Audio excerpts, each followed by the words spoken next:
ಶ್ರೀರಸ್ತು ಶುಭಮಸ್ತು. ಅನಾಥಾಶ್ರಮಕ್ಕೆ ತೆರಳಿದ ತುಳಸಿಗೆ ಪೂರ್ಣಿಮಾ ಬಗ್ಗೆ ಏನು ಗೊತ್ತಾಯಿತು? ಶ್ರೀರಸ್ತು ಶುಭಮಸ್ತು ಧಾರಾವಾಹಿಯಲ್ಲಿ ಹೋಳಿ ಹಬ್ಬ ಜೋರಾಗಿ ಆಚರಿಸಲಾಯಿತು. ಅಭಿ ಹಾಗೂ ಅವಿ ಇಬ್ಬರು ಬಣ್ಣದ ಆಟದಲ್ಲಿ ಮಸ್ತ್ ಮಜಾ ಮಾಡಿದ್ದು ಆಯಿತು. ಅಭಿ ಅಂತೂ ಯಾರ ಕೈಯಲ್ಲಿ ಬಣ್ಣ ಹಚ್ಚಿಸಿಕೊಳ್ಳಬಾರದು ಎಂದು ಬಚ್ಚಿಟ್ಟುಕೊಂಡಿದ್ದೇ ಹೆಚ್ಚು.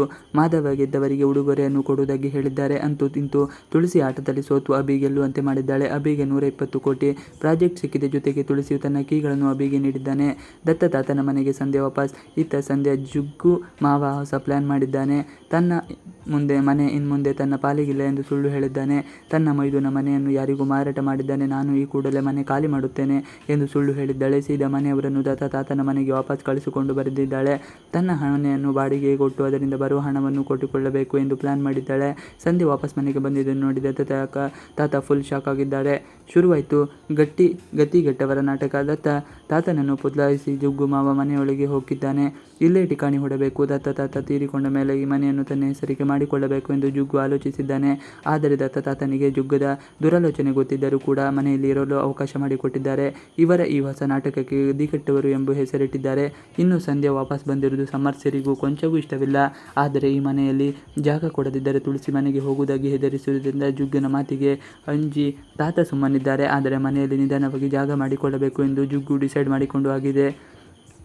ಅನಾಥಾಶ್ರಮಕ್ಕೆ ತೆರಳಿದ ತುಳಸಿ ಅಭಿ ಆಸೆಯಂತೆ ತುಳಸಿ ತಾನು ಇಂಗ್ಲಿಷ್ ಕಲಿಯಬೇಕು, ಡ್ಯಾನ್ಸ್ ಕೂಡ ಕಲಿತುಕೊಳ್ಳಬೇಕು ಎಂದು ತೀರ್ಮಾನಿಸಿದ್ದಾಳೆ. ಹೀಗಾಗಿ ರೂಮಿನಲ್ಲಿ ಒಬ್ಬಳೇ ಇರುವಾಗ ಭರತನಾಟ್ಯ ವಿಡಿಯೋ ಹಾಕಿಕೊಂಡು ಡ್ಯಾನ್ಸ್ ಕಲಿಯುತ್ತಾ ಇದ್ದಾಳೆ. ಆದರೆ ಡ್ಯಾನ್ಸ್ ಕಲಿಯುವುದು ಕಷ್ಟವಾಗುತ್ತಿದೆ. ಇನ್ನು ಮಾಧವನಿಗೆ ಆಶ್ರಮದವರು ಹಣವನ್ನು ತೆಗೆದುಕೊಳ್ಳುತ್ತಿಲ್ಲ ಎಂದು ಚಿಂತೆ ಶುರುವಾಗಿದೆ. ಮಾಧವ ಚಿಂತೆಯನ್ನು ಕಂಡ ತುಳಸಿ ಬೇಸರ ಮಾಡಿಕೊಂಡಿದ್ದು ಹೇಗಾದರೂ ಮಾಡಿ ಅನಾಥಾಶ್ರಮಕ್ಕೆ ಚೆಕ್ ಕೊಡಲೇಬೇಕು ಎಂದು ತುಳಸಿ ತೀರ್ಮಾನಿಸಿದ್ದಾಳೆ. ಹಾಗಾಗಿ ಮನೆಯವರಿಗೆಲ್ಲರಿಗೂ ಯಾರಿಗೂ ಹೇಳದೆ ತುಳಸಿ ಅನಾಥಾಶ್ರಮಕ್ಕೆ ಹೋಗಿದ್ದಾಳೆ. ಪೂರ್ವಿ ಫೋಟೋಗಳನ್ನು ನೋಡಿ ಶಾಕ್. ಅನಾಥಾಶ್ರಮಕ್ಕೆ ತೆರಳಿದ ತುಳಸಿ ಚೆಕ್ ಕೊಟ್ಟರು ಆಶ್ರಮದವರು ತೆಗೆದುಕೊಳ್ಳುವುದಿಲ್ಲ. ಆಗ ತುಳಸಿ ನನ್ನ ತಪ್ಪಿನ ಬಗ್ಗೆ ಅರ್ಥ ಮಾಡಿಸುತ್ತಾಳೆ. ಚೆಕ್ ತೆಗೆದುಕೊಳ್ಳದೆ ಹೋದರೆ ಉಪವಾಸ ಕೂರುವುದಾಗಿ ಹಠ ಮಾಡುತ್ತಾಳೆ. ಆಗ ಆಶ್ರಮದವರು ಚೆಕ್ ತೆಗೆದುಕೊಳ್ಳುತ್ತಾರೆ. ತುಳಸಿಯಲ್ಲಿ ಪೂರ್ಣಿಮಾ ಇದ್ದ ಫೋಟೋಗಳನ್ನು ನೋಡುತ್ತಾರೆ. ಆಗ ಆಶ್ರಮದವರು ಪೂರ್ಣಿಮಾ ತನ್ನ ಆಶ್ರಮದಲ್ಲೇ ಓದಿದ್ದು ಎಂದು ಸತ್ಯವನ್ನು ಹೇಳುತ್ತಾರೆ. ಈ ಮಾತನ್ನು ಕೇಳಿದ ತುಳಸಿ ಖುಷಿಯಾಗುತ್ತದೆ. ಆದರೆ ತುಳಸಿ ಅನಾಥಾಶ್ರಮಕ್ಕೆ ಹೋಗಿದ್ದು ತಿಳಿದರೆ ಮಾಧವ ಬೇಸರ ಮಾಡಿಕೊಳ್ಳುತ್ತಾರೆ ಎಂಬುದನ್ನು ಕಾದು ನೋಡಬೇಕಾಗಿದೆ. ಹಿಂದಿನ ಸಂಚಿಕೆಯಲ್ಲಿ ಸೌದಿ ವಲಯದಂತೂ ನೋಡಿಕೊಳ್ಳಲು ಕಾವಲಾಗಿ ನಿಂತ ದತ್ತ ತಾತ. ಶ್ರೀರಸ್ತು ಶುಭಮಸ್ತು ಧಾರಾವಾಹಿಯಲ್ಲಿ ಅಭಿ ಹುಟ್ಟುಹಬ್ಬ ಹಿನ್ನೆಲೆ ತುಳಸಿ ಹೊಸ ಶರ್ಟ್ ಕೊಡ್ತಿರುತ್ತಾಳೆ. ಆದರೆ ಅದನ್ನು ಬಿಸಾಡಿ ನೋವು ಮಾಡುತ್ತಾನೆ. ಆದರೆ ತುಳಸಿ ಬೇಸರ ಮಾಡಿಕೊಳ್ಳುವುದಿಲ್ಲ. ಅಭಿ ತನ್ನ ಮನಸ್ಸಿನಲ್ಲಿ ಇರುವುದನ್ನು ಹೇಳಲಿ, ನನಗೇನು ಬೇಸರವಿಲ್ಲ ಎಂದು ತುಳಸಿ ನಗುತ್ತಲೇ ಹೇಳುತ್ತಾಳೆ. ಆದರೆ ಅಭಿ ಹುಟ್ಟುಹಬ್ಬವನ್ನು ಹಾಳು ಮಾಡಬೇಕು ಎಂದು ದೀಪಿಕಾ ಹೊಸ ಐಡಿಯಾ ಮಾಡಿದ್ದಾಳೆ. ಇದಕ್ಕೋಸ್ಕರ ಅಭಿ ಸ್ನೇಹಿತರನ್ನು ಕೂಡ ಬರ್ತ್ಡೇ ಪಾರ್ಟಿಗೆ ಕರೆದಿರುತ್ತಾಳೆ. ದೀಪಿಕಾ ಚಾಡಿ ಮಾತುಗಳು. ಸ್ನೇಹಿತರೆಲ್ಲರೂ ಅಭಿನ ನಿನ್ನ ಹೊಸ ತಾಯಿಯನ್ನು ಪರಿಚಯ ಮಾಡಿಸು ಎಂದಾಗ ಅಭಿ ಬೈಯುತ್ತಾನೆ, ಇರಿಟೇಟ್ ಮಾಡಿಕೊಳ್ಳುತ್ತಾನೆ. ಇದೇ ವಿಚಾರವನ್ನು ಗಾಳವಾಗಿ ಬೆಳೆಸಿಕೊಳ್ಳುವ ದೀಪಿಕಾ ಅಭಿ ಸ್ನೇಹಿತರ ಬಳಿ ಹೋಗಿ ಅಭಿ ಮತ್ತು ಅವರ ತಾಯಿ ಮಿಸ್ಅಂಡರ್ಸ್ಟ್ಯಾಂಡಿಂಗ್ ಮಾಡಿಕೊಂಡಿದ್ದಾರೆ. ಅಭಿಗೆ ಅವರ ತಾಯಿ ಎಂದರೆ ಬಹಳ ಇಷ್ಟ. ಆದರೆ ಬರ್ತ್ಡೇ ದಿನ ಇಬ್ಬರು ಮುನಿಸಿಕೊಂಡಿದ್ದಾರೆ ಎಂದು ಹೇಳುತ್ತಾಳೆ. ಈ ಮಾತನ್ನು ಕೇಳಿದ ಗೆಳೆಯರು ನಾವು ಇದನ್ನೆಲ್ಲ ಸರಿ ಮಾಡುತ್ತೇವೆ ಬಿಡಿ ಎಂದು ಹೇಳುತ್ತಾರೆ.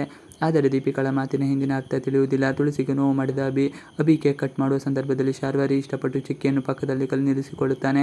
ಆದರೆ ಗೆಳೆಯರು ಬೇಕಂತಲೇ ಕೇಕ್ ಕಟ್ ಮಾಡುವಾಗ ಅಪ್ಪ ಅಮ್ಮ ಜೊತೆಗೆ ಇರಬೇಕು ಎಂದು ಅವರಿಬ್ಬರನ್ನು ಪಕ್ಕದಲ್ಲಿ ನಿಲ್ಲಿಸುತ್ತಾನೆ. ಅಭಿಗೆ ಕಸಿವಿಸಿಯಾದರೂ ಸುಮ್ಮನಾಗುತ್ತಾನೆ. ಕೇಕ್ ಕಟ್ ಮಾಡಿದ ಕೂಡಲೇ ಫಸ್ಟ್ ಅಮ್ಮನ ಕೈಲಿಗೆ ಕೇಕ್ ತಿನ್ನು ಎಂದು ಹೇಳುತ್ತಾನೆ. ಆಗ ಅಭಿ ಇವನು ನನ್ನ ಅಮ್ಮನೇ ಅಲ್ಲ, ಸುಮವೇ ಅಲ್ಲ, ನಮ್ಮ ಅಮ್ಮನಿಗೆ ಡ್ಯಾನ್ಸ್ ಬರುತ್ತಿತ್ತು, ಇಂಗ್ಲಿಷ್ ಮಾತನಾಡುತ್ತಿದ್ದರು, ಕಾರು ಓಡಿಸುತ್ತಿದ್ದರು ಎಂದೆಲ್ಲ ಹೇಳಿ ತುಳಸಿಗೆ ನೋವಾಗುವಂತೆ ಮಾತನಾಡಿ ಪಾರ್ಟಿಯ ಮೂಡ್ ಹಾಳು ಮಾಡಲು ಯತ್ನಿಸುತ್ತಾನೆ. ಸಮರ್ಥ್ ಕೈಗೆ ಸಿರಿ ತಂದೆ ಸಿಕ್ಕಾಯಿತು. ಇನ್ನು ಸಿರಿ ತಂದೆಗೆ ಅಲ್ಮೇಲ್ಸ್ ಇರುವುದರಿಂದ ಕಾಣೆಯಾಗಿರುತ್ತಾರೆ. ಸಿರಿ ಇದೇ ಚಿಂತೆಯಲ್ಲಿ ಊಟ ತಿಂಡಿ ಬಿಟ್ಟಿರುತ್ತಾಳೆ. ಆದರೆ ಸಮರ್ಥ್ಗೆ ಕಾಣಿಸಿಕೊಳ್ಳುತ್ತಾರೆ. ಕೂಡಲೇ ಸಮರ್ಥ್ ಅವರ ಗುರುಗಳನ್ನು ಮನೆಗೆ ಕರೆದುಕೊಂಡು ಹೋಗುತ್ತಾರೆ. ಸಿರಿ ತನ್ನ ತಂದೆಯನ್ನು ಕಂಡು ಖುಷಿ ಪಡುತ್ತಾಳೆ. ಇನ್ನು ಮುಂದೆ ಎಲ್ಲರೂ ಹೋಗಬೇಡಿ, ನಮ್ಮ ಮನೆಯಲ್ಲಿ ಇರಿ ಎಂದು ಹೇಳುತ್ತಾರೆ. ದತ್ತ ತಾತ ಬೀಗರನ್ನು ಇಲ್ಲೇ ಬರೆಯಬೇಕು ಎಂದು ಹೇಳುತ್ತಾರೆ. ಇನ್ನು ಅಭಿ ಹೋಳಿ ಹಬ್ಬವನ್ನು ಆಡಬೇಕು. ಈ ಬಾರಿ ಯಾರ ಬಳಿಯೂ ಬಣ್ಣ ಹಚ್ಚಿಸಿಕೊಳ್ಳಬಾರದು ಎಂದು ಹೇಳಿ ತಾನೇ ಹೋಗಿ ಹೋಳಿ ಬಣ್ಣವನ್ನು ತರುತ್ತಾನೆ. ಮಹೇಶ ತಾವು ಚಿಕ್ಕವರಿದ್ದಾಗ ಕಾಮಣ್ಣನನ್ನು ಸುಡಲು ಬೇರೆಯವರ ಮನೆಯಿಂದ ಸೌದೆಯನ್ನು ಕದ್ದು ತರುತ್ತಿದ್ದೆವು ಎಂದು ಹೇಳುತ್ತಾರೆ. ಈಗ ಅಭಿ ಹಾಗೂ ಅವಿ ಇಬ್ಬರು ದತ್ತ ತಾತನ ಮನೆಯಿಂದ ಸೌದೆಯನ್ನು ಕದ್ದು ತರಲು ಹೊರಟಿದ್ದಾರೆ. ದತ್ತ ತಾತಗೆ ಸೌದೆಗೆ ಕಾವಲಾಗಿ ನಿಂತಿದ್ದು ಈ ಹೋಳಿ ಹಬ್ಬ ತುಳಸಿ ಬದುಕಿಗೆ ಹೊಸ ಬಣ್ಣ ಹಚ್ಚುತ್ತಿದೆ ಎಂಬುದನ್ನು ಕಾದು ನೋಡಬೇಕಾಗಿದೆ. ಇವಿಷ್ಟು ಇವತ್ತಿನ ವಿಡಿಯೋ. ಈ ವಿಡಿಯೋ ಇಷ್ಟ ಆದರೆ please like, share and subscribe ಮಾಡಿ. ನೀವು ನಮ್ಮ ಯೂಟ್ಯೂಬ್ ಚಾನಲ್ಗೆ ಸಬ್ಸ್ಕ್ರೈಬ್ ಆಗಿಲ್ಲ ಅಂದರೆ ಬೇಗ ಸಬ್ಸ್ಕ್ರೈಬ್ ಮಾಡ್ಕೊಳ್ಳಿ. ನಾವು ಹಾಕುವಂಥ ಎಲ್ಲ ವಿಡಿಯೋಗಳು ನೋಟಿಫಿಕೇಶನ್ ಮುಖಾಂತರ ದೊರೆಯುತ್ತದೆ. Thanks for watching video. Please like, share and subscribe our channel.